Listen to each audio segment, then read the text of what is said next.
welcome to episode 115 of the Nerds at Large Gaming Podcast. I'm one of your hosts, Darby Hallman. I'm Jeff Mayo. And we are here for another week of political talk in our gaming podcast. Oh no. Keep your politics out of my games. That will not be happening today, ladies and gentlemen, unfortunately. We do have a lot of like heavy stuff, or really just one big heavy thing to talk about. And I think you know what that is. But we'll get to that shortly. Jeff, first, how are you doing? Doing good. How about you? Very good. We just beat the number 3 team in the nation. Yeah. That was insane. Yeah, it was. The Gamecocks just beat Georgia, and it was like the stupidest, just most insane game I've ever watched. Yeah. That's probably not completely true, but it's at least up there. It was insanity. Yeah.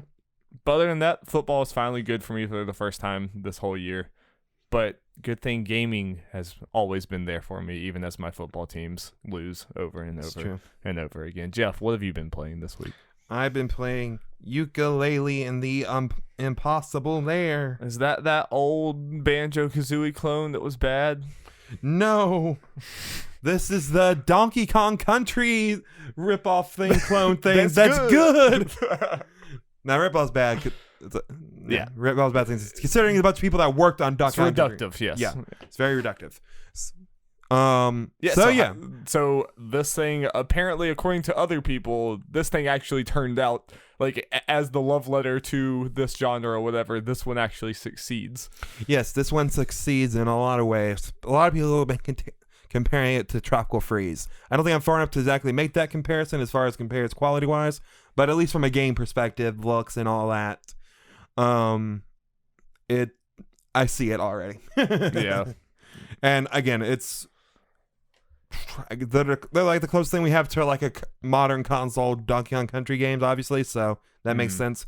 And while playing it, Mary realized, yeah, we don't get too many like just straight up 2D platforms. We get a lot of Metroidvanias. Yeah. But we don't get just kind of like the old school 2D platforms like the Marios and the Donkey Kong stuff besides Nintendo's where it's offerings. like it's a level and you are going forward and you like try and there's an end, the collectibles throughout. Right. Don't get too many of those besides Nintendo's offerings, so this is a nice thing to have someone else doing it and it being really good.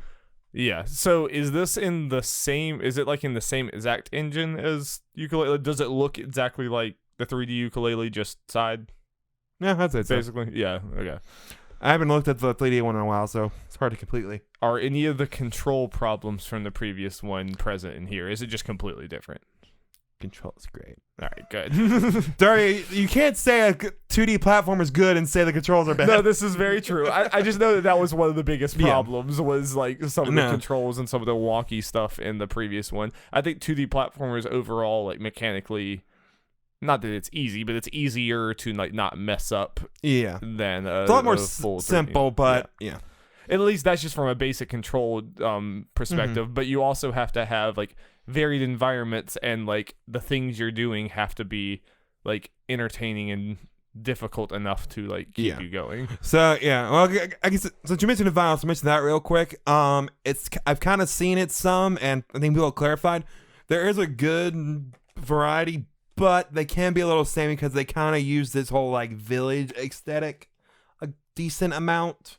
So that might get a little samey, but it's definitely not bad or anything. Yeah. Also something I like as far as the environments go, everything is contextual. So you don't have like floating platforms that just float in the middle of the air with no explanation. They at the very least have like a chain or rope from the ceiling. That's good. Yeah. Yeah. So the little things, you know? Things, yeah. Yeah.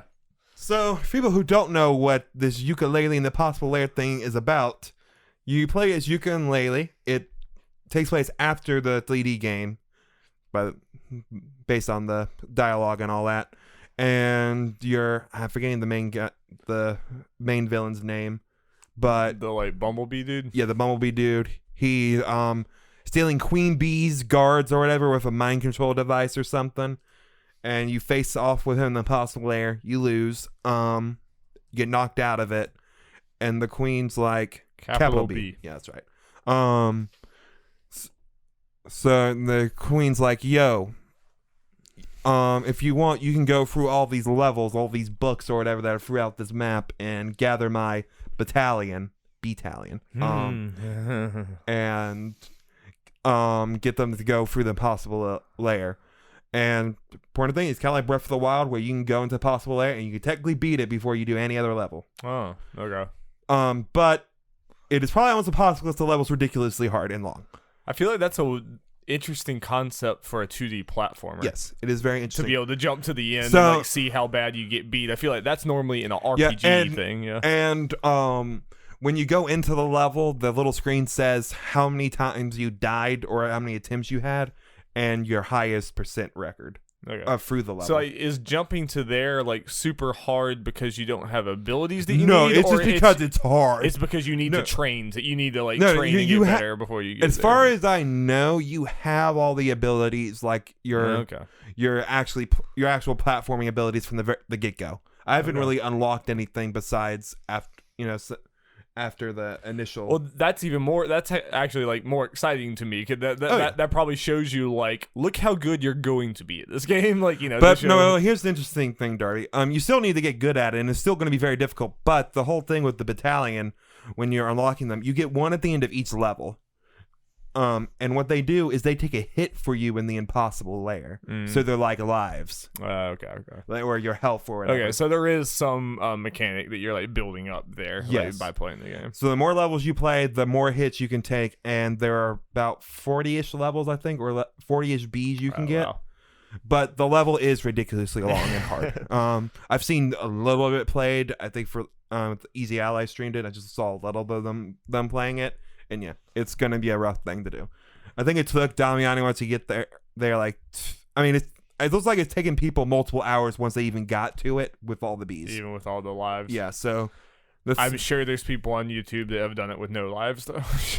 Yeah, probably. You Sure, probably look it up.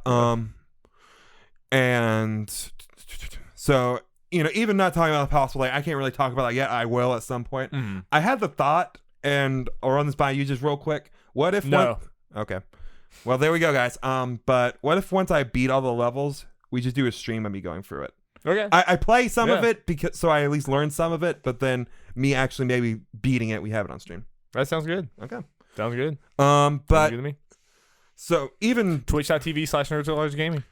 So the even the take away the possible layer, just the general standalone levels by themselves are still really good. They're very fun 2D platformer worlds that are very reminiscent of Donkey Kong. You can literally point out levels or ideas that they share or whatever, which is again fine.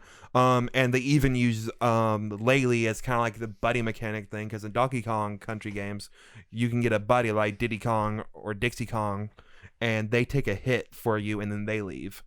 Okay, so this works the same way. Yeah, when Laylee gets hit, she kind of flies around sputtering or whatever, and if you hit her before she flies away completely, you can she just gets back with you. But if she does fly away, you either stuck with just Yooka, or there's Laylee bells throughout the levels. You ring that, Laylee comes back. If Laylee bells. Yep. If she's gone, also if Laylee's gone, you lose some of your moves. Okay. So it's harder to get through things or harder to find secrets, because there are a lot of secrets in this because they're collectibles, and there are these 5 coins that you can get for each level that are you can use to progress through the game, because they're one of the characters is a trouser snake named Trouser. Just very inappropriate. He literally has these walls up that you got to pay him for that he literally calls paywalls. So yeah, you got collect those throughout the levels. Replayability good? Yeah, replayability is obviously to go through the levels where we collect coins and all that. I guess maybe one thing you can potentially say based on my limited play time, the levels might be a little long. Okay. Potentially, but I think they're fine as I'm playing them right now. So let me get to something else that is very interesting about this game, Darby. There is an overworld, a top-down overworld that playstyle-wise is very reminiscent of Zelda. And then I mainly make that comparison because I just played Link's Awakening. Right. So you're going around there, solving puzzles, talking to characters, and all that. And that's how you go between each of the two actual 2D levels. Yeah, they're actually, so far they're actually really good. But the most interesting thing about it is you can do stuff with the environment that changes the actual levels. For example, there are trees that are there's the base level, there's one base level where there are a bunch of water spouts just throughout the level that go up and down that you use to move around the level. Right. There are trees that produce ice fruits, which Yooka can grab with his tongue and shoot at things. On the overworld? Yeah. Yeah. And you can take it, shoot it at the book, which are the levels, you know how you go into the levels, and it freezes it. So you go into the level, the water's all frozen. That's really cool. And it's a completely different level. There are different coins in it and all that.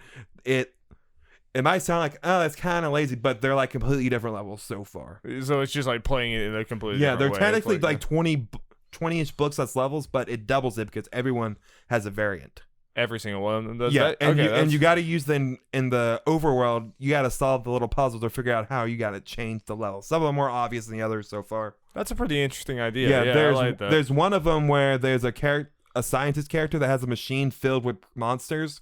What you do is you turn the thing on, the machine kind of malfunctions, and it just shoots a whole horde of enemies into the level. So you go in there, you're just being surrounded by it. Okay, so it's not always a good thing. It's just like completely changes it. Yeah, it can make it harder in some way or that. So that's an interesting. Honestly, I'm playing this like I can see you getting into you'd be into this. Yeah, I can definitely get into some 2D platforms. It's not like my go-to type of game, but like when I'm in the right mood, I can definitely get into it. And that sounds like you could have just had, okay, you beat it. Now here's all the new versions of the level. Like that sounds like a very cool way of handling. And there's actually like an overall map, kind of like it's a lot like 2D Zeldas and all that. And it's cool. That is cool. So yeah, go ahead. No, you have more to say about the game. I was kind of wrapping up. Okay. You got a question or anything? I was just gonna say I'm just kind of fascinated about going forward because Yooka-Laylee was also obviously something that was made as a nostalgia love letter to Banjo and Kazooie, like a very different type of game, and that's what it was. Like Yooka-Laylee, Banjo Kazooie, it's just like it owes its entire identity to that. Now it's kind of, I'm not saying it's bad, it's great, but it's weird that that kind of I think it performed well enough for what it did, but that's not as highly received, and it seems like now we're going into this different genre with these same characters, and this is the one that's at least having critical reception really high. So what do you think Yooka-Laylee is going to be going forward? I think it's going to be whatever they decide to do with it. I think they can do a whole bunch of different things, in the way of Mario and even Banjo to an extent. You could do different genre things because Banjo had an isometric game on the Game Boy. And a racing game. Well, it had the pilots, which is a weird thing. And yeah, Diddy Kong Racing. So Yooka-Laylee Racing confirmed. So they could do a bunch of different things with it. I think they'll probably go back to the 3D platformer thing at some point because that is something people really want. And I think they'll have learned from do you expect the 3D platform to still be the quote-unquote main Yooka-Laylee thing, and then the other things are side stuff, or do you think this is I think they did say that this is a side game to make it sound like, there is going to be more 3D Yooka-Laylee games that might be planned. I feel like despite the kind of, the lukewarm reception, best way I can put it, of the original Yooka-Laylee, I feel like people like Yooka-Laylee and those characters and the general vibe of the game enough to where, they could still market it and do more stuff with that. Obviously, with this game, because it at least grabbed people's attention. Because people that would be interested in a rare style games heard of Yooka-Laylee and recognized the characters, and I was like, okay, they're making another game, cool. Yeah. And then hearing the reception for this, I'm sure. I'd be surprised if Impossible Lair is not selling well for their expectations at this point. Is it a $30 game? Yes, I do believe it is. And it's $40 to get a Switch physically. Digitally, it's $30, which is what I did. It happens a lot. Yeah. So I think that's a good price for it because I can already tell it's gonna be maybe 12, 15 hours. It's just kind of depending on how long it takes you to beat the Impossible Lair, which is a good length. Especially for that money. Yeah, if you're me, it'd probably be considerably longer because I would die over and over and over. Yeah. But that's cool. I'm glad that game. I'm glad that I've seen more people talk about that game than I kind of expected. When I heard this announced, I'm like, it just seemed like something that like would come and go without much fanfare. It's just because people are gonna try it out. I mean, I think it like eating stuff. It preview world, people are like, yeah, this actually seems to be pretty good and stuff. Then people actually played it obviously for reviews and stuff. Like, no, it's actually really good, and the word got around and. Even non-reviewers who already played are like, yeah, this is really good. And I think pleasantly surprised. There is a very sizable group of people that are like, wait a minute, I get a Donkey Kong Country Tropical Freeze type game. Yes, they're like rabid for that. Yeah, and it's nice that it works because Donkey Kong Country games are games that can be made on an indie style budget. Yeah, it's nice that an indie studio is actually doing it and it's turning out really well. Mm-hmm. Yep. Yeah. Yeah, so I'll have more to talk about. I thought I was going to be able to play a lot more of it and potentially get it done before I did here, but I didn't have nearly as much time as I thought. That's what the future podcasts are for, Jeffrey. Yep, and I will talk this line. Probably won't talk about too much until I get to Impossible Lair time, but yeah. Cool, and then, maybe check twitch.tv/NerdKnowledgeGaming to see some hot ukulele action with the trouser snake. With the trouser snake. He won't be in the Impossible Lair, I'm sure. You don't know, Jeff. I don't know. Maybe you'll play as the trouser snake. That'd be quite the twist. Okay, well, Jeff, before we get into the news, just very briefly, I'm going to talk about Final Fantasy XIV and Yooka. Really, I don't have that much of an update. It's mostly just that I've played more and I've gotten out of the initial area. So I kind of... Like, I love the initial area, but like it was all pretty much the same. It was like I was in Gridania, that was all like woodlands and everything I had not really seen outside of there. And I did kind of have like a moment of awe that like I really appreciated when I went to both of the other two starting areas, and they're like vastly different. You have this like gigantic castle with the like ocean in the background and ships coming in and out of port there, and then the other one's this desert area with another big castle, but like, you can see these crazy like fortresses. Sorry. No, go ahead. It's like it's very interesting. Just even. Separating the visual differences, just the layout of the towns for each one are completely different. Because Gridania is just a basic town, honestly. Yeah. And I'm kind of happy that was the one we started, because that's the most basic. I agree, because it seemed like the way we did, like, it felt like, oh, this is like the progression of an RPG. You go from your small little woodland town, and then you go to the big city. Like that, it felt like this is the progression. Yeah. It's going to be a lot weirder for, like, our friends who are doing the opposite. Yeah, because each one of them seemed a little more... I'm forgetting the names, but the desert one that Alex started Uda, where it's pretty simple overall. There was some confusing things with the whole stairs and everything. Yeah. Because both of them involve like elevators and stuff that seem a good. There's like more different levels, whereas Gridania is all flat. It's all completely other than going to the place where you do the airship, but even that's just kind of downstairs in like a hotel or something. Very simple. Yeah, very simple. It's crazy how different it is. And then Olivia's, admittedly, I just kind of were thrown in there. And immediately we're just following Olivia around, but it's a lot more confusing as far as getting around. Yeah, the map's not done super well as far as like telling what floor you need to go to in places. Yeah. That could be improved a lot. Yeah, because even in the not in town, just the world, there are some confusing times when you're showing you where you're supposed to go to do the objective, and the map says you're there, but it's like, where is it? It's like, really, it's over you in a cave or under you in a cave or something. Yeah, it's super confusing, and especially when you have friends who are waiting on you, you feel bad. It's like, I'm sorry, I'm trying to get there. Yeah. But overall, it's just like that for when I'm playing an MMO, which I have not done much in my life, but like this is kind of what I want from it, is the like big like variety. And like I'm running around with Alex the other day, and it's like, it's just really cool. I'm always like, every new area looks different. The enemies look different. I'm sure I'm going to get to a point where I'm a little like more burnt out from it. Things are it's not going to be an all constantly. That's going to die down some. But overall, I'm still really enjoying it. And I've started to look up into like some of the other like jobs you can do. And it seems like you can go a lot of different directions with this. And the economy is very open. So it's like, hey, in this certain area, people like to buy these type of things. Like you can actually make products and then sell them on the market to real people. And then like whatever the market is, like whatever people like to buy in your certain server, like impacts things, which I like that a lot more than just basic, like, you just sell it and you get this money. I like it that it's like it's an actual thing, going on. So and the golden saucer is just dope.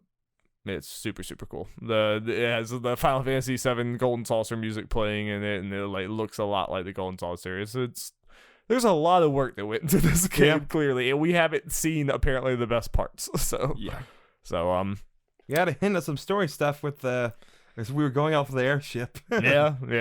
There's some like Final Fantasy 12 type bosses. That's what I kind of love about this game, is it's just like, here's like Final Fantasy 9 looking stuff, and 7 and 12, and Yep.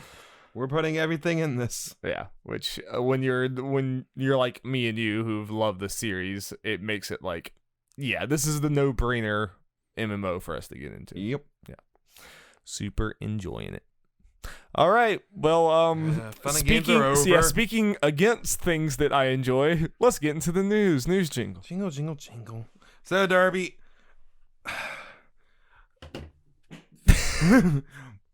PS5 name. I was really hoping we would just go silent for like the PS5 name and release window were announced, and that's not our top story. It's not our top story. Yeah. What is this? That's a bummer. Okay, so let's get into it. I should probably pull up the news. I have to? This information I'm going to be reading off is from Oscar Gonzalez from CNET. I kind of did my own stuff with it, making a timeline to easier read/digest. Yeah. So here we go. That's what we got. And if you don't know what this is, we're going to be talking about Blizzard. Yay. Yeah. I mentioned it earlier, but yeah. First thing, following his win during the Asia Pacific Grandmaster broadcast on October 6th, Blitzchung, wearing a gas mask, said a phrase used by Hong Kong protesters: "Liberate Hong Kong, revolution of our age." On October 8th, Blizzard and Blitzchung said Blitzchung violated the competition's official rules, specifically 2019 Hearthstone Grandmaster's official competition rules, blah, blah, blah, blah, blah. And yeah, I was going to read the rules. Engaging in any act that, in Blizzard's sole discretion, brings you into public dispute, offends a portion or group of the public, or otherwise damages Blizzard's image, will result in removal from Grandmasters and reduction of the player's prize total to $0, in addition to other remedies which may be provided for under the handbook and Blizzard's website terms. Resulting in his removal from the Grandmaster tournament and a 12-month ban from other events. Also saying, while we stand by one's right to express individual thoughts and opinions, player and other participants that elect and participate in our esports competition must abide by the official competition rules. We're going to just stop right there for a moment. That's bullshit. This didn't ruin your reputation at all. The way you've been handling this is destroying it. Yeah, far more than anything. And this is where, like, obviously most of the people I think listening to this are people that have probably followed this. I mean, even if you don't play video games, you've seen this story at this point, most likely. But obviously, or at least a version with the NBA stuff. Yeah, like, this is kind of just, there is a flashpoint in general, just with... Man, it's crazy, like, how all this stuff coincided. I mean, the South Park episode. South Park's like... I still need to watch that. I still need to watch it. South Park was like, great timing. And this is clearly, regardless of what Blizzard is going to say later in this podcast that you'll hear... That's when I'm going to do the mess reading. Yeah, Blizzard gets a lot of money from China. They are partially owned by Tencent, which is like the entire world is starting to be partially owned by that. I think it's like 5% or something. And China is a complete authoritarian police state, for lack of a better word. And it is just abundantly clear that this immediate harsh, like, we're going to take all of your money and we're going to suspend you from competitions for a year, basically try to end your career. It's very, very clear that it was because of their ties to China and because of the threat of losing the Chinese market, which is very easy to do. As we saw with the NBA thing, it was literally just a player's tweet on his own personal account got China to not show Houston Rockets games. Yeah. So these are American companies being, like, having to bow down to the censorship practices of China, a country that, and slight content warning for the next few seconds, there are a lot of stories, and I might link to them in the description of this. There are stories that seem very abundantly true. There's even videos and stuff of China forcing abortions on women, killing people. Like, there's Chinese officials who are raping women, especially Muslims, basically trying to rid themselves of their Muslim population. Yeah.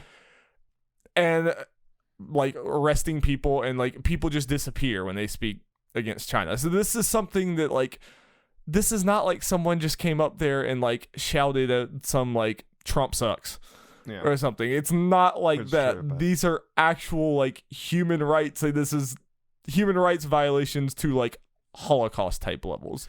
Yeah, and the whole Hong Kong thing specifically about this is kind of like Hong Kong wants nothing to do with this.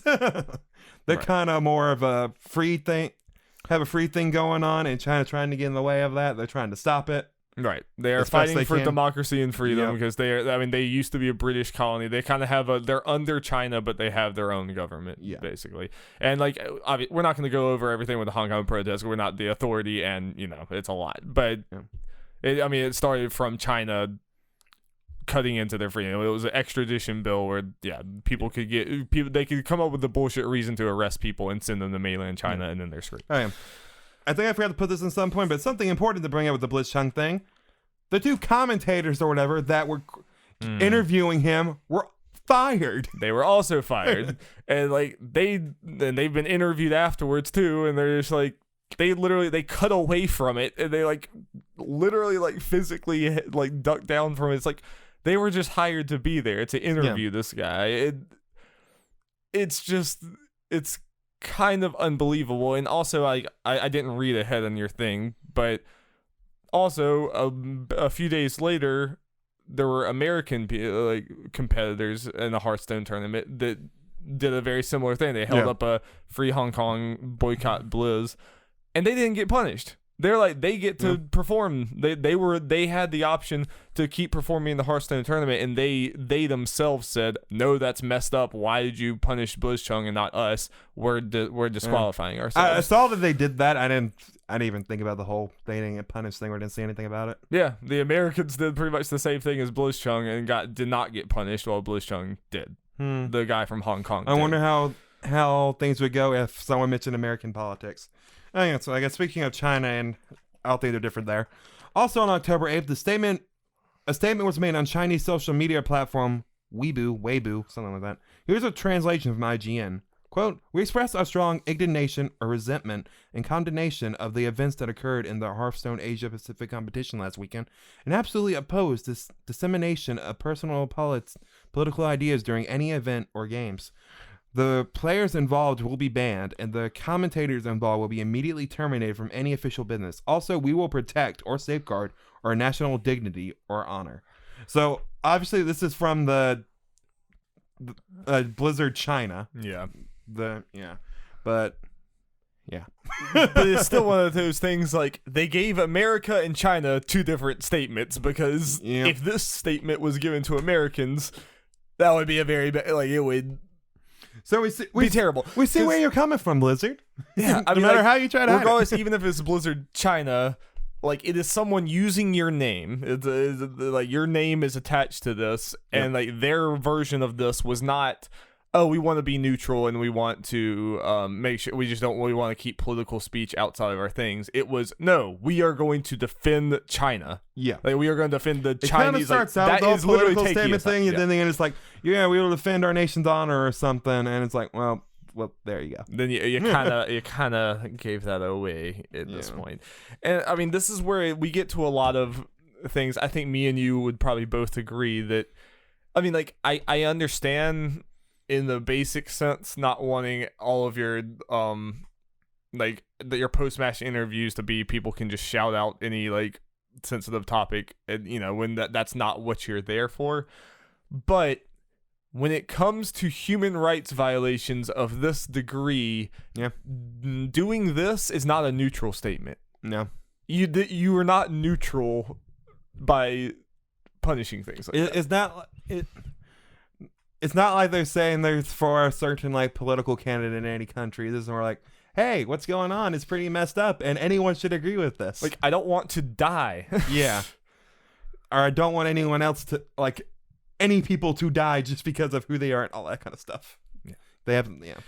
And it's another one of those things that I honestly do think if Blizzard had just said, hey, we condemn these messages, like, we don't want this type of stuff to happen in our our competitions, that's not what it's for. And even if they had just given them like a little bit of a fine or a warning or something, like they had outright said like, hey, don't do this, I think there maybe would have been a little bit of controversy, but we would have scratched our heads like, where are you going at with this? But it would have blown over Yeah. in a day or two.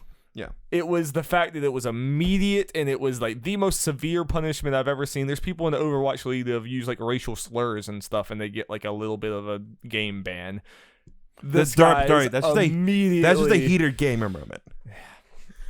Yeah. So fans then expressed their disappointment with Blizzard by posting the hashtag boycott Blizzard, and some even deleted their battle.net account. So yeah, which we can also talk about that. I think me and you, through most of our video game controversies that come up, which this makes look like chump change, which it is. Yeah. A lot of times me and you are on the side of like, yeah, I mean, like, you do you, but boycotting a lot of times is you're kind of punishing people who, like, innocent people in the company who are just trying to like make their games and everything. And like, it's not that useful of a tool most of the time. This is one of those, like, I actually think that boycotting is a very just thing. I was honestly thinking about saying this in text messages because we were talking about Alex and Olivia, but it doesn't mean as much to me. I'm probably not gonna be playing Overwatch for a while. Yeah, I didn't. I thought the same thing. And I kind of hate that we got those tickets right now. Yeah. Oh, I will 100,000% show up there with a free Hong Kong poster. I will 100% do that. Yeah, but so basically, I just want to say, like, I mean, I don't think that you're a bad person if you play Overwatch or these things. Like, it's a video game, and I understand, like, some people, like, that's like their safe space, basically, is to go play video games like WoW or these other things. Like, I don't think you're a bad person for doing it. And do not go online and call people a bad person for playing their games. Like I don't think, I don't think that's fair, because also, we are probably hypocrites. There's a lot of games we play that are probably owned by Tencent and owned by horrible companies that do terrible things, Well, here's the thing about Tencent, though.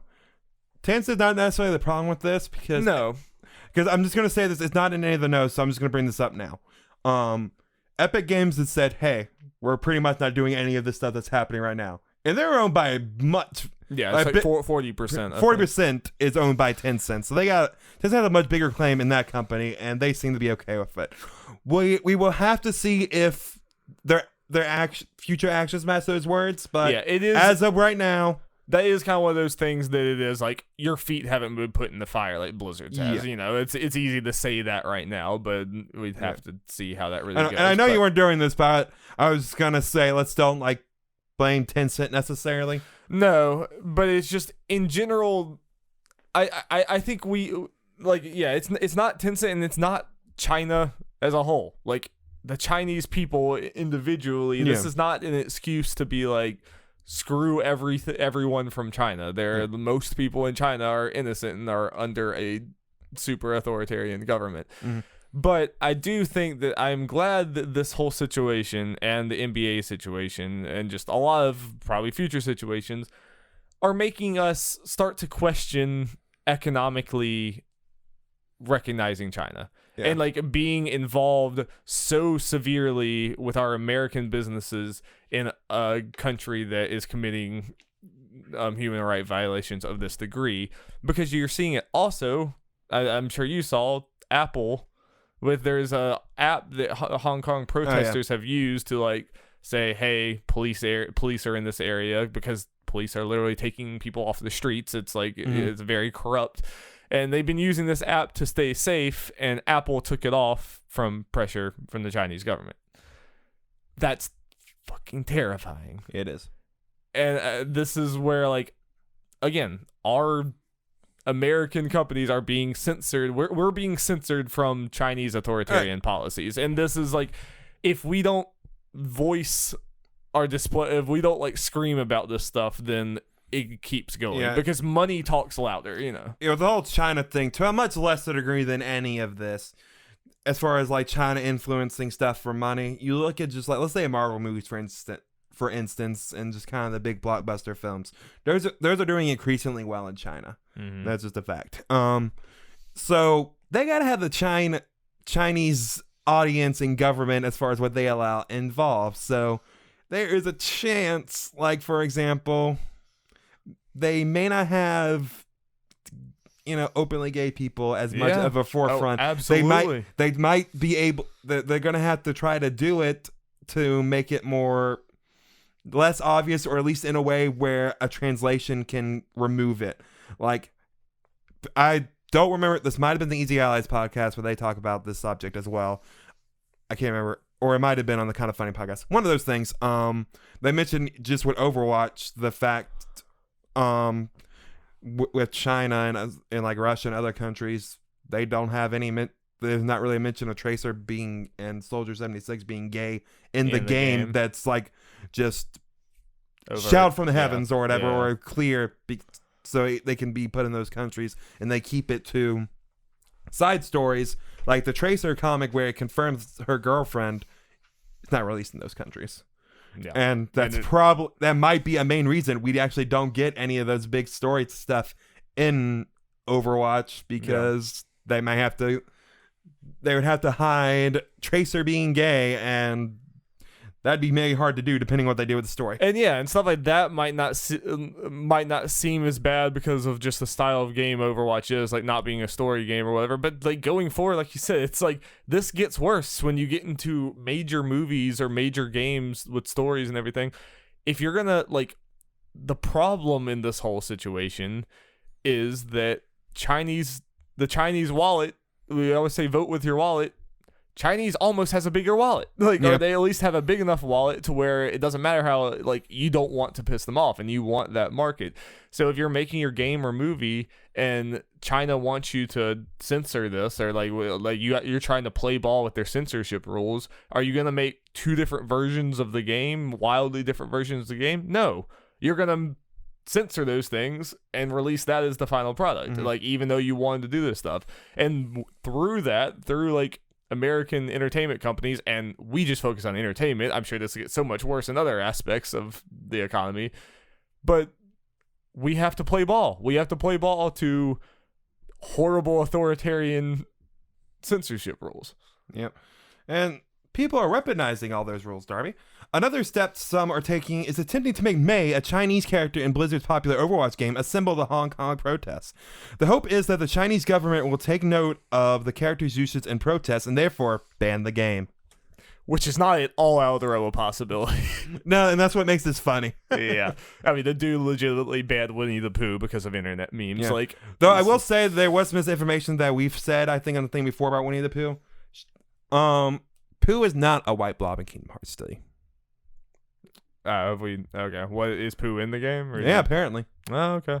Maybe that's just small beans, so it just went under the radar. Huh, okay. Maybe. Like this podcast. Darby, if we get big enough, they'll ban us in China. Oh, I'm A-okay with being banned in China. I will wear that as a badge of honor. I'll come here wearing a Winnie the Pooh shirt. You can wear a May shirt. That'll be our podcast decorations when we get the new studio. I'll wear my Winnie the Pooh cosplay. Hell yes. That's just wearing the Winnie Pooh shirt and nothing else. Yeah. The red shirt. Yeah, the red shirt. Just wear a child's red shirt. Yep. Oh my god. Yeah. So if you're okay with May being a symbol of Hong Kong. No, I retweeted that. I'm like, hell yes, make this. And I'll say that also part of another reason I think May was chosen, other than the whole Chinese thing, is her voice actress, because generally Overwatch tries to get voice actors from the character's country of origin, which is cool. Is very pro Chinese government and all this stuff. So that was just kind of an extra incentive for people to do this. It's like, oh well, then we're gonna take your voice and it's one of those things. Like, imagine if it does get banned, so then it's like, all right, screw you, Blizzard, for you didn't side with basic human rights, and you don't get your money. Okay. Which I have no clue what that's gonna there are 4 different Chinese teams in the Overwatch League. Yeah. Okay, so Darby, the general public wasn't the only people upset about Blizzard over this. On October 8th, employees began covering up company signs that have the slogans "Think globally" and "Every voice matters." It's pretty much company slogans employees have been covering up because they rightfully believe the company isn't following those. Mm-hmm. Also, Blizzard employees also staged a walkout in support of Blitzchung. Yeah. Employees aren't happy. No, and I think this is... I have to imagine that the vast majority of people at Blizzard America are siding with everyone here. I have to imagine. I have to imagine that this was a top-down decision that Blizzard employees are just as pissed about as us. You know? It's just the top that don't care about nothing about money that are making these decisions. When you did also see, there was Jane is a coach for the Dallas Fuel. He's a really cool guy. You should follow him. He does a lot of Overwatch stuff. But he tweeted out something saying I respect Blizzard's decision to Blizzard not wanting political stances in their thing or whatever, but this was ridiculous. This was this is obviously way too harsh for this guy, and it's clear the reason why and everything. And then suspiciously that tweet was taken down 2 hours after posting it, and then someone interviewed him, and sure enough, Blizzard forced him to take that down. And there's been none of the Overwatch League people have talked about this or anything. Mm-hmm. I mean, aside from Jane, then there was later on someone said something he said that he was in an official Overwatch thing or whatever, and he said Jane sucks in the chat, and they muted his chat or something, and then Jane's oh, this is censorship I can get behind. So it was funny, but it's also kind of a little dig probably to Blizzard forcing him to take that down. But anyway, I'm just saying they're also keeping their employees from being able to say things online, which kind of sucks. Well, Derby, after about a week, reaching the end, about a week of all this, Blizzard at around 8 p.m. Eastern time finally posted a statement. The reason I pointed out the time, this was on Friday, October 11th. The reason I'm pointing this out is it's after work on a Friday where people post news for it to be buried. Yes. No. It's the news that you're ashamed about. Yes. 100%. If you want to just go over what happened, I can post the actual official statement below, in the description if you want. I think for people to get to, or maybe we can just read the the things, because are you cool with that? Yeah, let me try to look and see. Because basically, in the long run, with the statement that they did shove out in the afternoon on Friday, they ended up giving Blitzchung his prize money back, and they've made the suspension 6 months instead. Same thing for the casters, as well, instead of outright firing them. And then they talk about, we do the whole every voice matter, think globally, lead responsibly, all that stuff. That stuff's important for us. This was not about China. Yeah. This was not about all this stuff and blah, blah, blah, blah, blah. And they go to explain what... I'll look for that specific one. Let's that see. Specific China quote, because I think that's the most important thing. Yeah. Here, the specific views expressed by Blitzchung were not a factor in the decision we made. I want to be clear, our relationship with China had no influence on our decision. And again, go read this whole statement. It's long, and we're kind of long in this podcast, so we're not going to read it all here, but you should definitely go read it. I don't buy that. No, this whole just imagine if you're reading this, just me reading it all sarcastically, like a villain. This whole statement is bullshit. It's just one of those things, they're just putting it out there, especially at the time, to just hope it goes away. Especially, we haven't even mentioned BlizzCon soon. In a month. Oh, yeah. That's a whole other thing that we do need to talk about. I'm fine with this being a vast majority of this podcast. Yeah. But we'll talk about this first. Yeah. So this statement is just BS. It doesn't really say anything. The people should not have been suspended or anything or fired to begin with.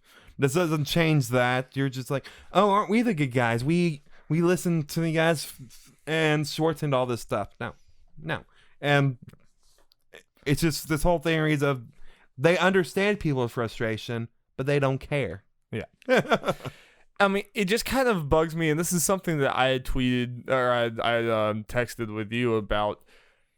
It kind of bugs me when companies think that just because they're companies, they're not allowed to take any stance whatsoever, even when it's the most severe thing in the world. The case in point that I had texted with you about was when Wolfenstein 2 was coming out. Yeah. Bethesda was asked the multiple times, like Pete Hines was asked in an interview, if basically he was worried about offending Nazis, basically. I mean, it wasn't like directly worded that way, but it was pretty much that was the question, which is a stupid-ass question. Mm-hmm. And Pete Hines, the like representative of Bethesda, his response was "fuck Nazis." And I'm sure all the employees are like, yeah, I'm okay with Yeah, that. I'm I'm okay okay with that with being that. a company motto. Yeah.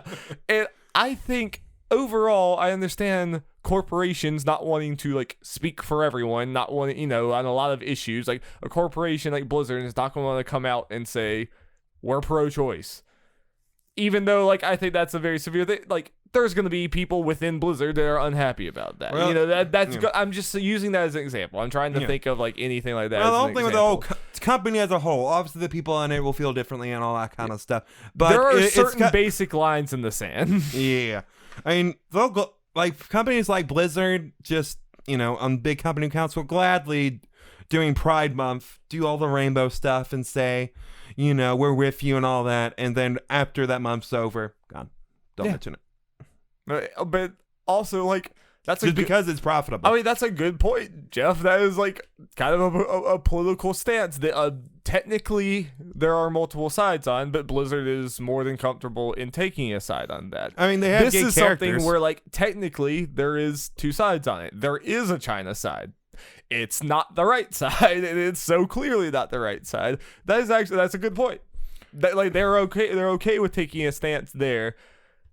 Kind of makes no sense. The only reason why they're not okay with taking a stance here is, once again, money. Yeah. I don't buy that it's anything other than money. Yeah. It's because they are afraid of losing that market. And so are so many other U.S. companies, and I don't know. And they may not lose the amount that China, game from China lying around, but they're going to lose money from this. Yeah. I mean, this is too big. Like, literally, this is one of those few times where people on the right and left of things are pissed at Blizzard. They're for different reasons. Some of them are a little more questionable than others, but still, in the end, everyone's pissed the out. basic idea of what's going on here, everyone can kind of agree. Like, Yeah. it's one of the few video game controversies where it's like, no, everyone's mad. Everyone's mad. And everyone who's not as mad as everyone else understands why all the people are as mad as they are. Yeah. And let's get into it. Yeah, BlizzCon. Yeah, this we is need to literally get the into this. worst time this could happen to Blizzard. But I'm glad it's coming up around now because that helps. I think this helps it not go away. I agree. I mean, Yep. I don't think this is going to go away anyway. This is too big of a thing. Mhm. But this will keep it in the forefront and the whole thing. And as far as we can maybe discuss it off camera. You can say it. But should we cover BlizzCon? Should we say anything about it? Yeah.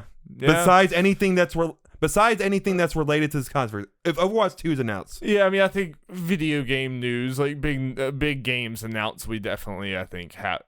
I think we at least have to acknowledge it. It's weird to have a gaming news thing and just be like, well, this doesn't exist, you know, like act like these games don't exist. But I think But that is promoting them. Every single time we talk about Blizzard, I mean, like, I don't think this is going to go away for Blizzard. I think when we talk about Blizzard in 10 years, we're still going to be talking about this moment. I think this is a flashpoint.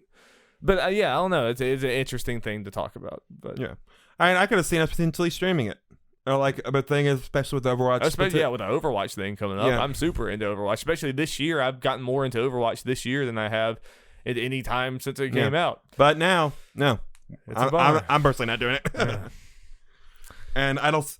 This will be when they actually. Well, they're not going to do Q&As now. No. Like even if they weren't going to do it, like they were potentially not going to do it after last year. Yeah. And all that, they're definitely not doing it people now. like Jason Schreier have heard from people on the inside of Blizzard, and this BlizzCon was supposed to be like the big make good for last year. Like that was what Blizzard internally was like building this BlizzCon to be. And I hate it for the employees because they I do obviously the people making the games, they had nothing to do with this decision. They are with us. Like they seem to be mostly with us in the decision. Mm-hmm. I'm gonna assume almost all of them are, if not all of them. So this sucks for them, but at some point, you know, you can always say as far as like the whole boycotting and all that kind of stuff, like, oh, there are other people working on this, or all these evil companies like stuff like, well, then you got an excuse to support everything. Where's the line in the sand? Yeah, I mean, what's the line that needs to be crossed for? Yeah, when it's like cross play. don't think crossplay means enough to me to boycott things, and I just can't live my life that way. I'm just using that as an example. Yeah. It's just like one example for a lot of things. There is a line though, and it comes to a certain point. But like, you know, like I don't know. I mean, it's a hard thing to say, and again, I can't judge anyone. It's like I want to play Overwatch. I like it's a fun game that I enjoy playing, and I can't 100% say that I never would, but it's something that regardless of what you do, the worst thing that could happen is that we just kind of become complacent about this again. They're just like, well, the world sucks. Anyway, you keep on going, get that money from China, Blizzard. Well, weirdly enough, this is like the only time I'll say like this is a video game issue that I hope translates to discussions about the 2020 election. Yeah. This is something that is more of a nationwide issue that I'm hoping, like between NBA and Blizzard and stuff. This is not and Apple. This is not the last time these are going to happen. Yeah. And I'm hoping that now that Americans kind of seem pissed about this, I'm hoping this becomes something that doesn't go away. Yeah. It's kind of interesting because as I mentioned before, I was listening to Easy Allies podcast, and this was before the statement came out. They were a good talking point for them. Was like, does Blizzard even mention this before BlizzCon, or what do they do with that? Interesting hearing. If they had not made any statement, it would have been even more of a train wreck. Yeah. Or you say for BlizzCon or something. Yeah.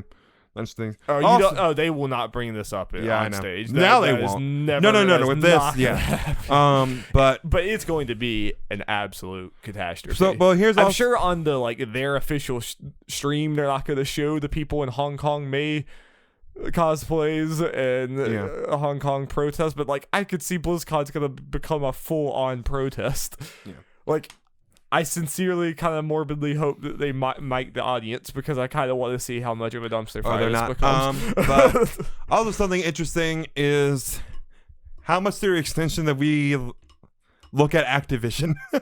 Yeah, it is hard. It's hard to know. I mean, we really don't know where these decisions come from. That's why we also just go back to the boycott discussion. Like, if you're boycotting Blizzard, do you boycott Activision as well? Again, at some... That's the only problem when you get down the boycott thing. It has to be an individual person by person thing, because at some point you can't live your life that way. At some point you end up boycotting everything. You know, I'm not saying don't do it. I think it's a good thing to do. I've purposely I might have played Overwatch this last week, but I'm like, at least until they acknowledge this, at least until they do something and acknowledge that change something. It's like, no, I'm not touching that. You know. This is a baby step in the right direction, but it's very clear that this was only done because of the backlash, and it wasn't even enough. Was it the right direction? Yeah.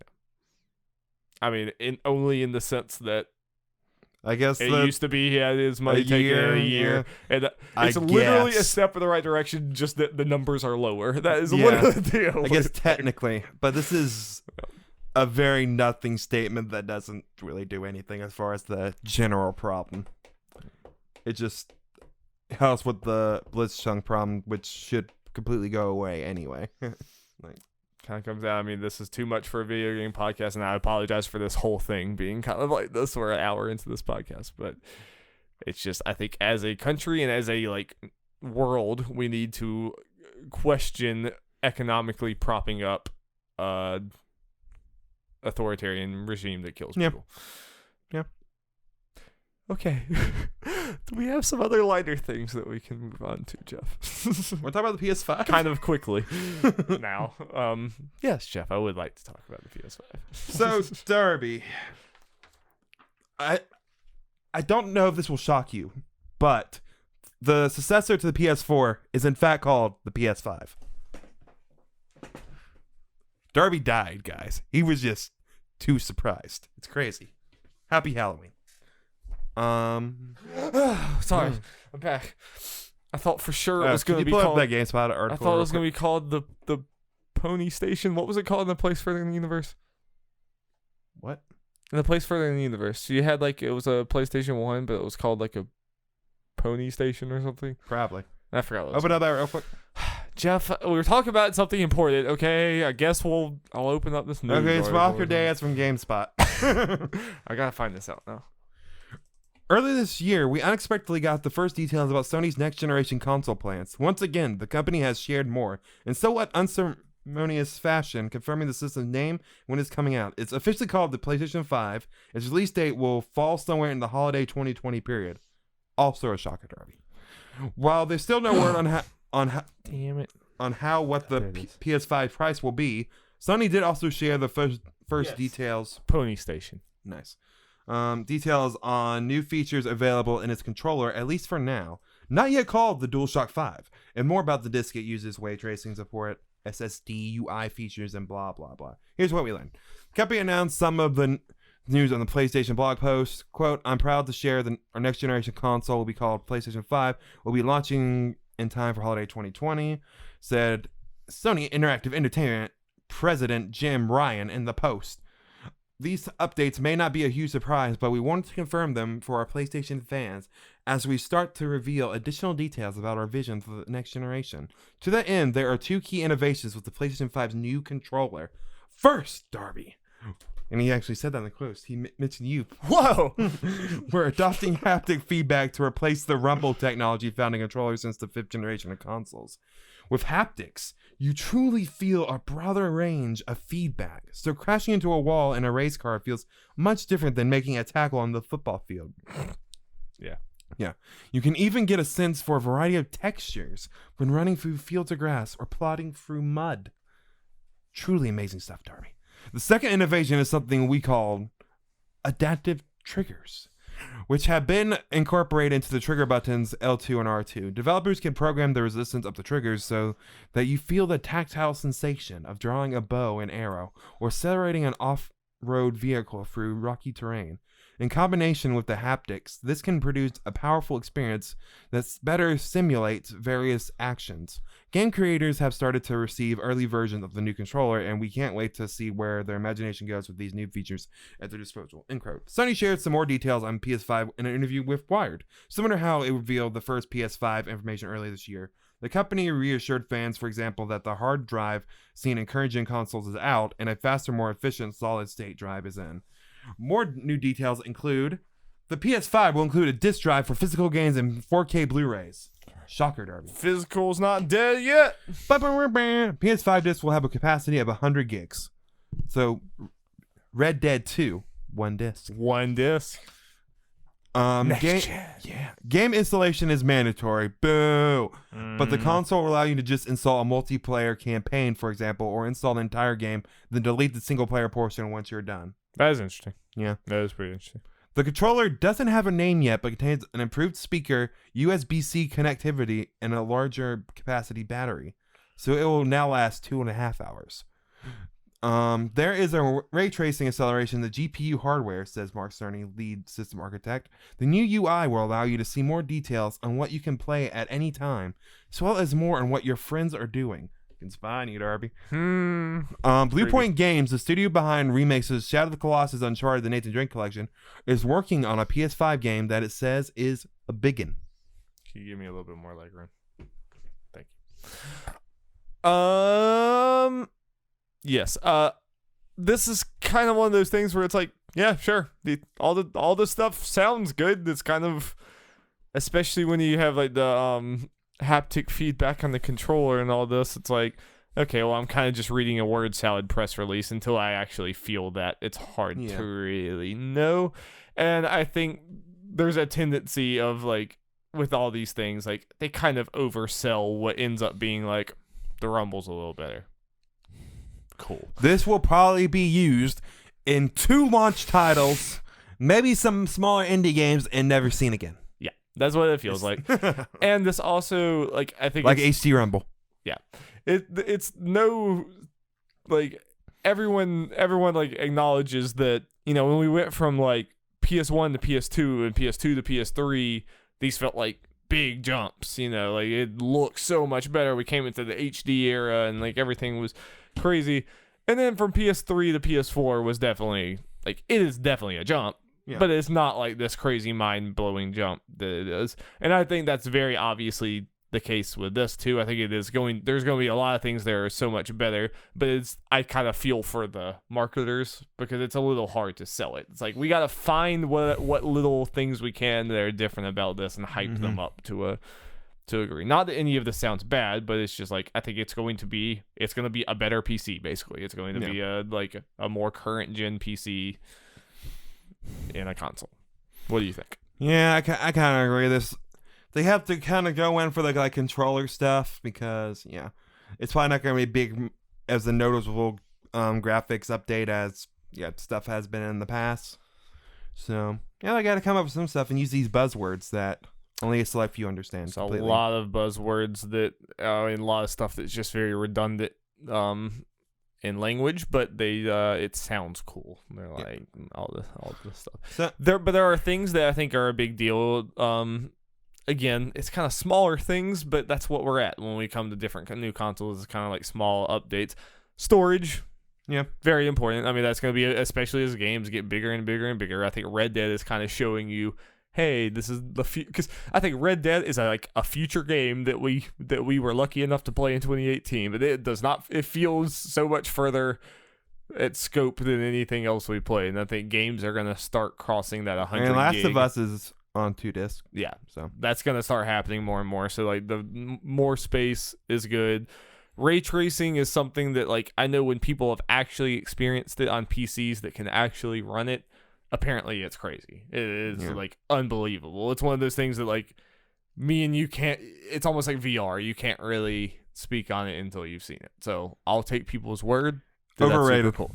But it's also something I think like you're going to need like a good TV and you're going to need a lot of good things that's the problem. Same thing with 4K when they use those buzzwords like you can do 4K on this in the PS4 Pro. Oh, but you need the specific TV, or this that costs like so much more than the PS5 even does. Yeah. This is kind of the problem with a lot of these tech companies, like you said. Like it's crazy how much they like to shout about 4K when so few of the market. And now we're getting to the point where they're yelling out 8K, and it's like I'm not even at 4K yet, so I don't slow your roll. I don't give a crap. I mean, it's cool stuff, but it seems more like niche cool stuff. Like it's kind of weird that 4K is always like the first thing they're saying. Yeah. When it's like, okay, well, who are you? What size of a market are you actually advertising to right now? They're doing so the people that advertise should be like, K is a cool letter, and there's 4 of them. That's 4 times the cool. It's true. Yeah. Okay, so other interesting things just outside the console, like I read, Blue Point is making a game for the PS5.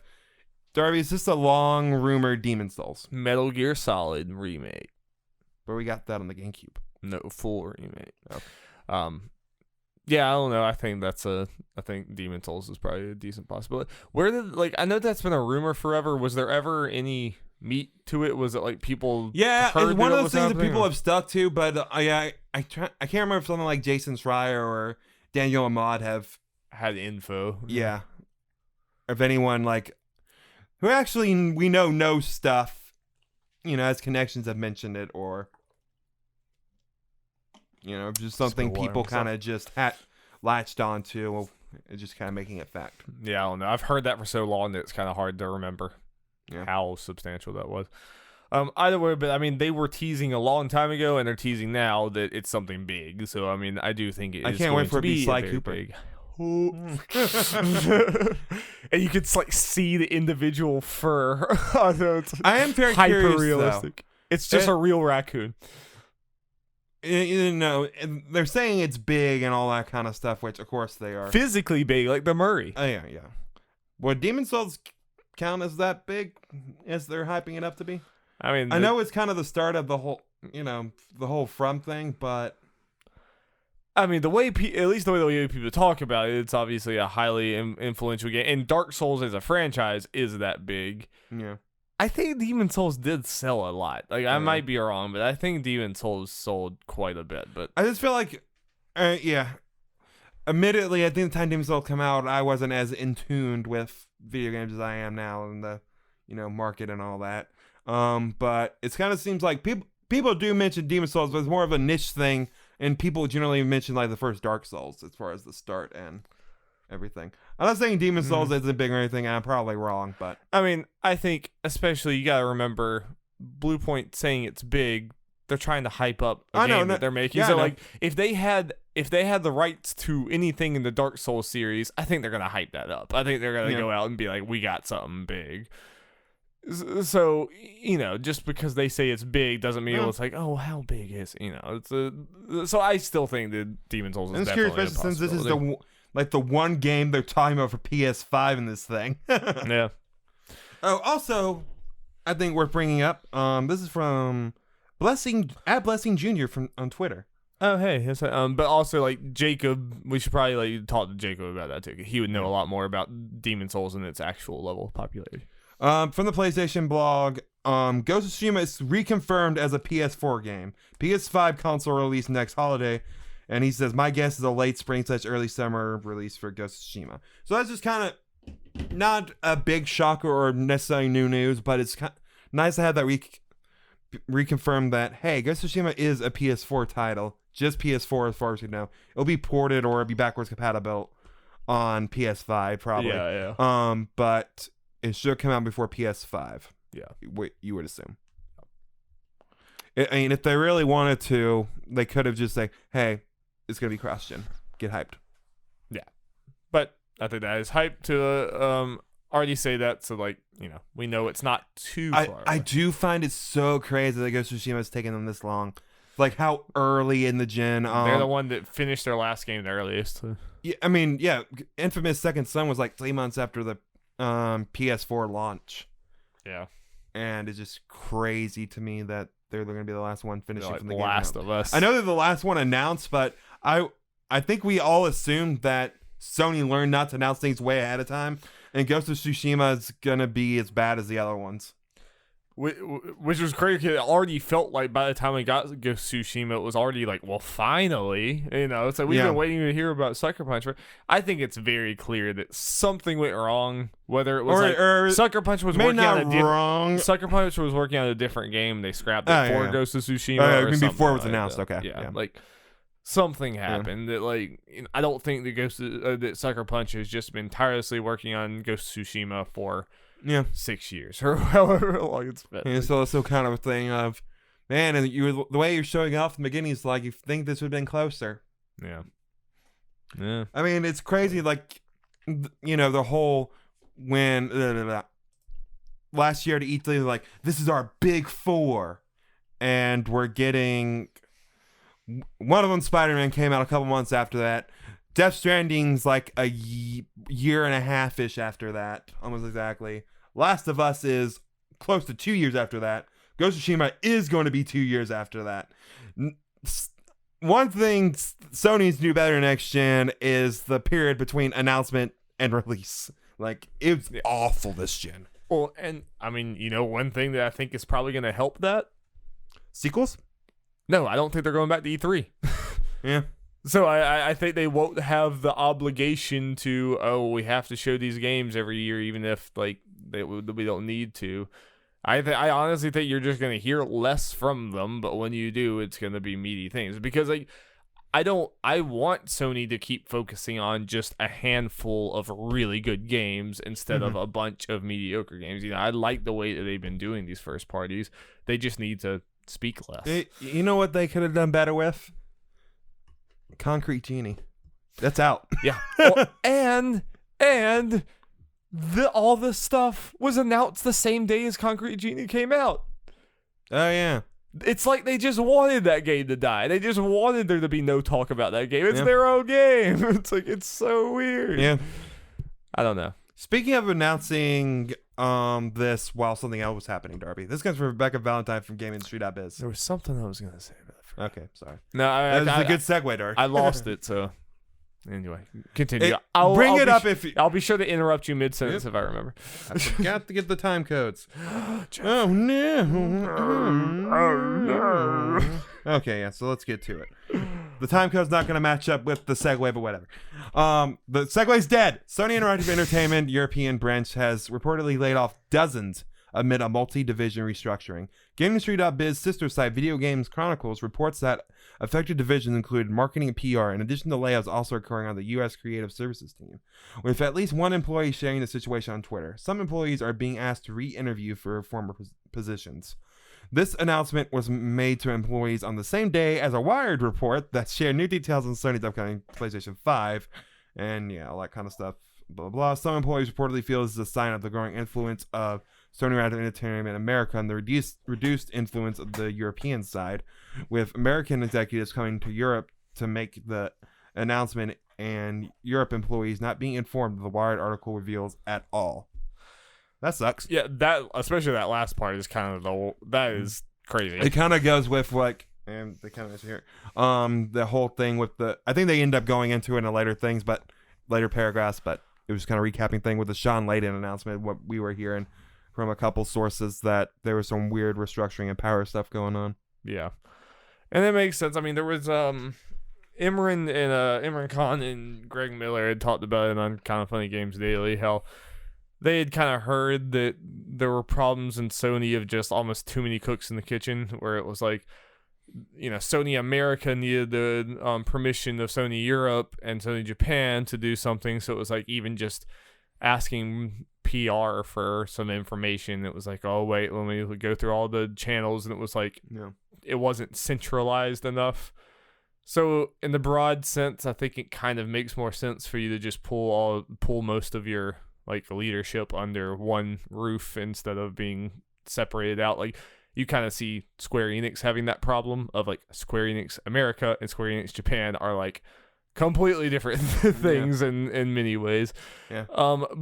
But Nintendo seems to do it pretty well. Yeah, I mean, it works or it doesn't. No, I was kind of thinking Nintendo. They're one of the main ones that we think of. Blank of Japan, blank of Europe, blank of America. Yeah, it's not that it can't work, but it's hard. But that being said, it seems like kind of the way that this happened and just I don't know, things seem to be changing at Sony kind of faster than the people there are and ready for. It's just happening at such a clip. Especially considering we're approaching the next console generation where things need to be tight. Everyone needs to be on the same page. Yeah. Now we have people leaving really quick, and we're gonna talk about later about Mike Ybarra or whatever. That was a big person leaving, and it's there's this whole goodbye, and it's a whole thing, and it's treated like a thing. Sean Layden is just a tweet at a random afternoon. It's just not really even bizarre. We haven't even heard from Sean Layden. And I hadn't heard a single word from him. I think it was the first one to post it. Yeah, it's just and odd. then we'll get to that later. Everything about Sony right now just is weird. Yeah. Weird vibes going into the next generation, which is kind of concerning because we had weird vibes about Xbox in last generation. It's just, I don't know. It'll be an interesting conversation. Maybe, again, that might be a potential main topic we can do, comparing where in every facet of from either games or all that kind of stuff to how the organization needs to be running from Microsoft v Sony going into the console generation. Yeah. Because it seems like both of them have clear advantages over the other right now. Not one of them is completely beating the other in every aspect. Yeah, I agree with that. So, speaking of beating things, you beat things in Doom Eternal. Yeah, beat them demons. Beat their head right off. Yeah. Doom Eternal has been delayed to March 20th, 2020, Darby. Oh. Yeah. That's good for Ian Hink. Because the Kyle Bossman had that in their fantasy league. But bad for Blizzard. Yeah. Or Blizzard. Bethesda. Everything's bad for Blizzard. It's true. The Switch version will still launch later than the other versions. Doom 64 has also been delayed to March 20th. It will now be a pre-order bonus for all versions. Which is cool. Yeah. Definitely cool. I still think Doom Eternal is going to sell well, but this is undeniably a bad thing for it. The first part of next year. How could it get any crazier? This is just it had such a it coming out this fall was just so perfect for this game. It was just it had the good release date, and this is undeniably worse because there are going to be a lot of people that are fans of Doom Eternal who have already by that point spent a ton of money on games. Yeah, and even right afterwards are going to be spending a lot of money on games. It's like when we talk about next year, I always think about Watch Dogs. Until partway through the conversation, about that too. I mean, Watch Dogs comes out 2 weeks before this. That's probably that's a game that seems right up your alley, and you probably won't play it until a Black Friday next year. Probably. Yeah, I'm excited for the game, but too much. Yeah, it's absurd. Yeah, and this just makes it, like I said, it's Doom. It's Doom Eternal. Like, Doom 2016 did really good, and there's a lot of hype for this game. I'm sure it's still going to sell well, but this definitely hurts it. the It definitely game. hurts it. Like, I don't think this is like Dishonored 2 came out at a bad time and the game was dead. I think the Doom Eternal has enough hype on it to be like, even if it comes out at the worst possible time, it's still gonna do okay. Yeah, But and as far as games delayed, I don't think there are any problems. I think it's just like, yeah, we're just kind of tweaking things a little bit to make sure everything's perfect, and that's perfectly like, question: where does Doom Eternal go on the MPDs when it comes out? for March. Yes. Oh man. So we got Watch Dogs, we got Final Fantasy VII, we still got The Last of Us from the month before. And I know there's other things I'm forgetting that's supposed to be releasing in March Yeah, absolutely. that we're not even naming. I don't know. I can see it not even making the top 5. I think it makes the top 5, but I think it has I think it's like 4th or 5th or something. Bethesda doesn't do PC sales, right? I don't remember. That would be a huge factor. Yeah, it would be a huge factor. I think that's the case. I mean, MPDs are very imperfect, but I just thought exercise. I was just trying to think about that, I'm sure there's another big game or two that But we're forgetting. we also that might not be the best indicator because I could see us March next year MPD being like, this was like a record-setting month, period. Like, just dollar sales in general. Like, this month is insane, So, man, if they weren't technically different quarters, I could see it'd be a record-setting quarter if February, March, April were all in the same quarter. Yeah. But April's technically in the next quarter, so yeah. So Cyberpunk. I'm sure if something's there, Apex Catella will mention something like, yeah, it's been a crazy last few months. Yeah. Record-setting or something. Yeah. So it's and also the other thing about Doom Eternal is just whenever you saw E3, it just seemed so complete. It just seemed like an awesome game that all the mechanics were there. It's just it was a little surprising to me to see this one delayed. But. Prediction, unless I'm forgetting something specific, I can see March breaking records as far as sales in March between. Again, I'm sure we're forgetting something big. This Final Fantasy and Watch Dogs. Yeah, I mean, especially March didn't used to be a big time for video games. It's only really been the last few years, and then this one is just even in January. This isn't necessarily big at the other ones, but you don't doubt anime. Dragon Ball Z Kakarot is probably going to sell pretty well. Oh yeah, I'm sure. It might be number 1 in January. Don't bet against anime. Don't bet against anime. Number 1 in January, unless there's something that I'm forgetting and something hasn't been announced yet. Probably, yeah. I don't think there's anything else huge there. Yeah, probably.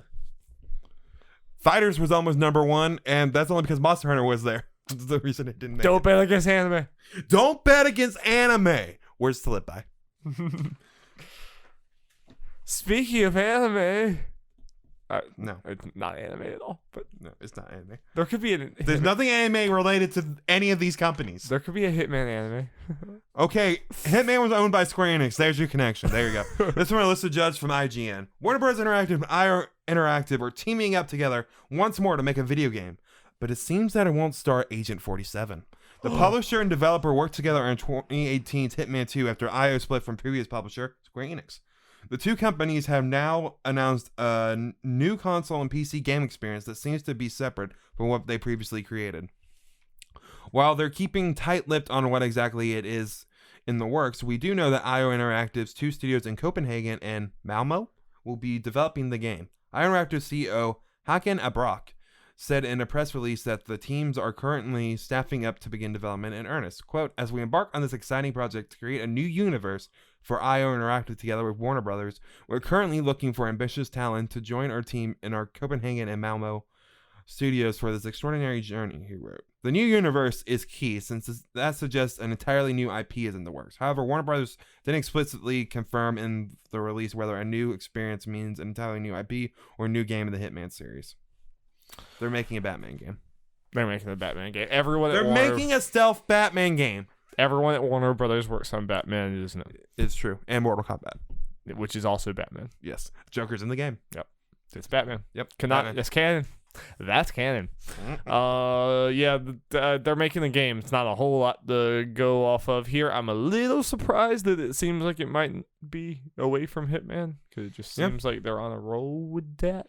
Yeah, especially but I could see, like, I mean, I would worry about Hitman 3 potentially being like a Tomb Raider Shadow of the Tomb Raider type deal, where it's like the games are really good, but people have like, oh, that series is kind of come and gone, you know. I say at this point, because they've done, from what I can tell, a good job of supporting Hitman 2 post-launch. Give Hitman a break. Finish what you're doing, your roadmap with Hitman 2.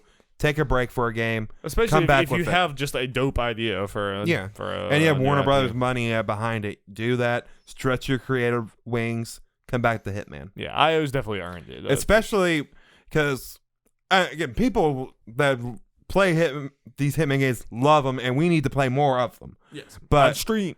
Twitch.tv/Nuzlocke. Yeah, but that's one you could potentially get tired of, and if you do a game in between Hitman 2 and 3, that'll make people yearning for Hitman 3 in that kind of game. Yeah. So, I think it's just good all around. Yeah. I agree. Yep.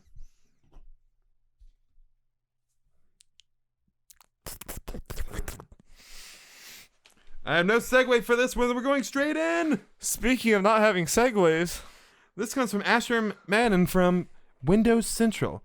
Mike Ybarra has been with Microsoft for the past 20 years, working on the Xbox, Xbox 360, and Xbox One software experience. He became the corporate vice president of gaming not too long ago and has been deeply involved with the Xbox Insider program. Today, Ybarra announced on Twitter that he was leaving Microsoft for a new adventure. It's unclear what this is, but we'll keep you posted as soon as we find out. As soon as news breaks, Phil Spencer, the executive vice president of gaming, thanked Ybarra for this contribution towards the Xbox brand. Other Microsoft employees like Larry Herb, aka Major Nelson, the Xbox Live director of programming, also thanked Ybarra. So, as we mentioned earlier, this is a completely different thing from Sean Layden. Yeah, night and day. So he's going to Stadia, right? Because everyone who quits anything is going to Stadia. It's so funny how that's everyone's first reaction anytime anyone leaves. It's like, oh, it must be going to Stadia. What else could be done? It has to be going to Stadia. Yeah. This feels like or he might just want to like play baseball with his kids or something. I don't know. He mentioned his next new adventure, which could be just retirement, playing with kids. I feel like out of the big leavings this year with Reggie, Sean Layden, and Mike, I feel like Mike's the more likely to go to Stadia. Yeah, I mean, like, it's not that them going to Stadia is not like a possibility. It's just funny that that's like everyone's go-to. But I mean, he probably kind of feels like, well, I did a lot here. You know, I did everything I wanted to do here. I've moved all the way up, you know, to where they are now. Yep. You know, I don't know. It's not the biggest deal. That's why it's the bottom of the podcast. Yeah. I mean, it's one. And they treated it normal. Yeah. It just seemed like a mutual parting of ways. It's not necessarily surprising, like you said, he's been there a while. So like, there's not so much he can do. His particular things seem to be in a pretty good place and all that. Yeah. And Xbox isn't a good. I mean, Phil Spencer will be fine. Larry Herb, I don't know. In an obviously improved place from where they were a few years ago. Yeah. So it makes sense. Well, yep. Thank you, Mike. Yep. Enjoy Stadia. Yep. We'll definitely talk about that if it comes. Darby, final news story. You ready for this? Well, hold on. I need to get back. Okay, Darby. Whoa, you're going all out. Okay. Darby, we kind of talked about this last week, that it was probably a thing, but we got a trailer. Galarian Ponyta has been officially revealed for trailer, Darby. Yes. It will be Shield exclusive. I mostly just wanted to stretch, to be honest. Yeah. And is a psychic type and not a fairy type, despite his rainbow mane.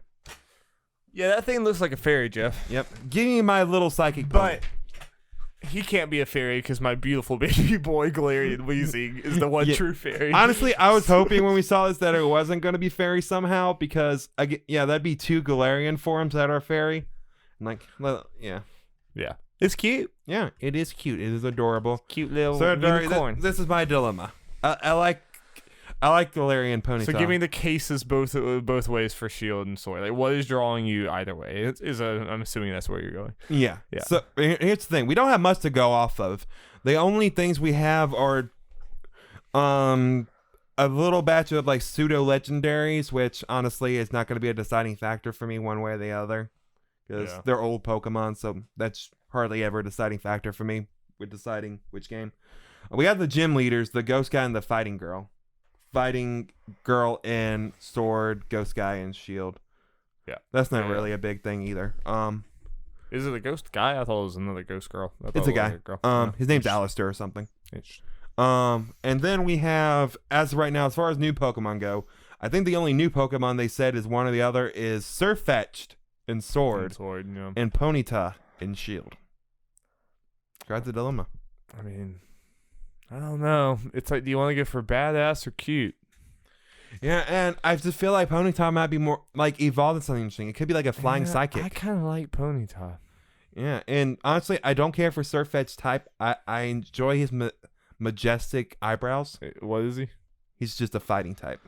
Oh yeah, I'll say he's not grass, which is weird because he has like a big leak. He's also a bird. Why isn't he flying? Yeah, odd. Yeah, I like Ponyta, and I agree with you. It's probably gonna become something dope. Yeah, I mean, we know it's gonna become a Rapidash. I don't know what that is. I can you can look it up right now. But it's gonna be a Galarian Rapidash, right? Yeah, exactly. Yeah.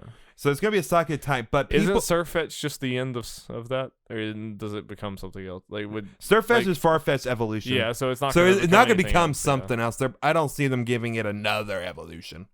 But how you're gonna have to tell me how to spell this? RABID.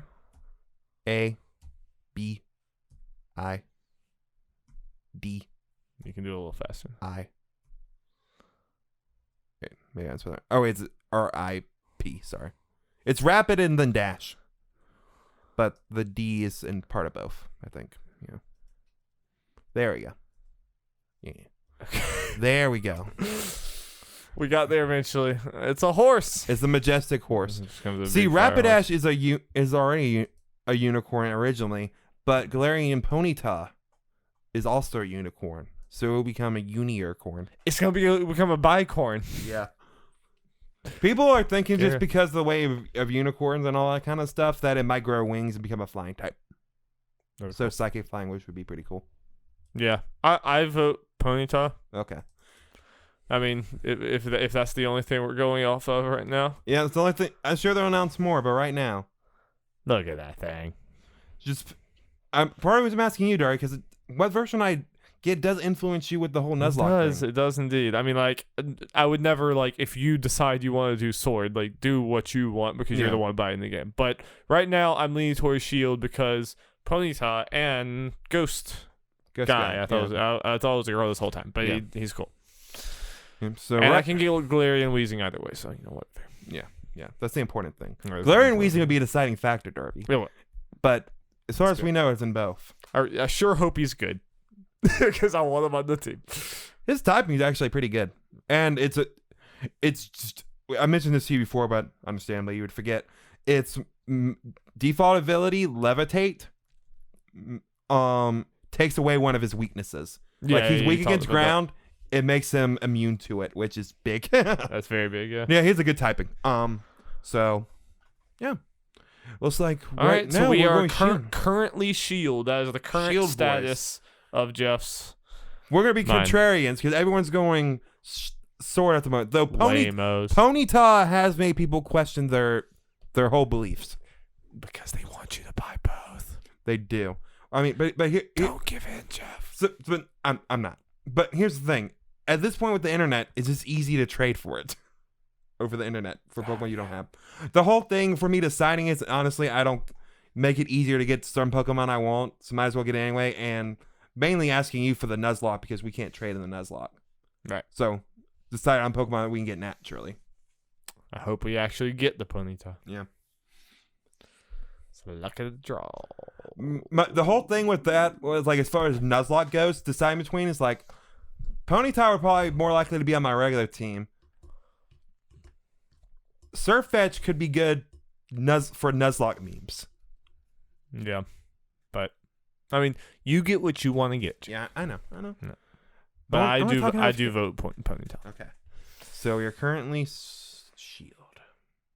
I'm sorry, Surface. I'm sorry, Kyle Bosman. I'm sorry. All right. I think that's it. It's okay, Kyle. I'll draw you great Tootsie fan art. I'm impressed, Jeff. Even with like shouting about communist regimes and getting all mad about Blizzard, we still ended up with only an hour and a half podcast. We actually still ended up good. This is the shortest one we've had in a while. I know. I'm surprised. But we did it. But it's fine with me. I need to get up and stretch my legs a little bit before we potentially talk about Joker very soon. So look forward to that and the Nerds at Large Spoilercast podcast feed and on our YouTube channel, youtube.com/nerdsatlarge. Also, tomorrow we're going to be recording the first episode and episodes, however I'm going to do it, of our D&D campaign. I'm still not 100% sure that we're going to upload those. It'll just kind of depend on how it goes. But if we do, we will. And I'm super excited. I've written the whole campaign and I'm super excited for these guys to see it and for you guys to see it. So hopefully, I'm tentatively I've already kind of made logos and stuff. I'm probably going to call it Nerds and Dragons, kind of go along with our Nerds at Large theme. So, anyone listening who's interested, let me know how you like that. And, probably going to be using a new podcast service for this too. A lot of new things I'm going to be trying out with this. So getting a new space. Look forward. And new space. That is going to be coming. We're streaming. We got a lot of streaming ideas. Mere weeks away. Yep. We got a lot of ideas. Yeah. Like I said in some of the previous episodes, Nerds at Large 2.0. Things are going to change a lot. We need to do a Science Play Untitled Goose Game. I kind of wanted that to be our first stream of me in the house. I agree. Yeah, but I want to play it. Yeah, I want to play it too. That's pretty damn good. All right, so look forward to that. Nerds and Dragons. I'm hyped for it. Joker Spoilercast. It was a good movie, but damn, it's a lot going on. So I wouldn't say I'm hyped about that, but it's feels. All right, thank you. Bye. Thank you. Thank you.